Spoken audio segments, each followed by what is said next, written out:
I'm Teacher Julie, and come and have fun with me outside and inside.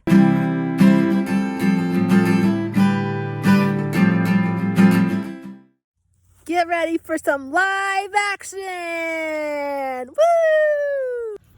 Okay, so we have vinegar, we have soap, we have a dog. Hi, Bodie.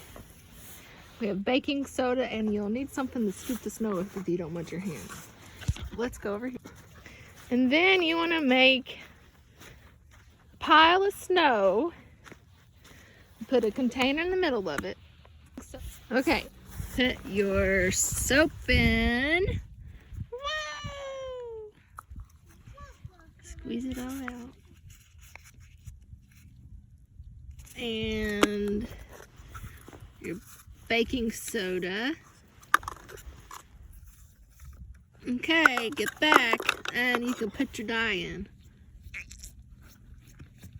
You wanna watch, bud? Ready? It's a volcano. It's lava. Whoa! Lava!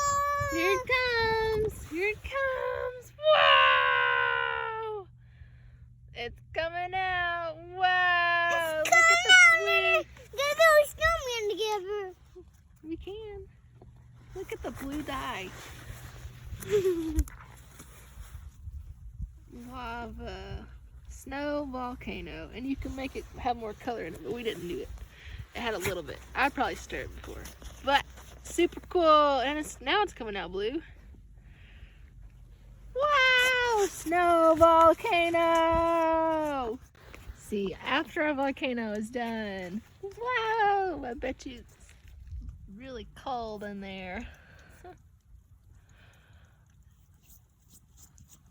Kids, try this with your parents. Join us next time when we start to germinate seeds inside. Bye, guys!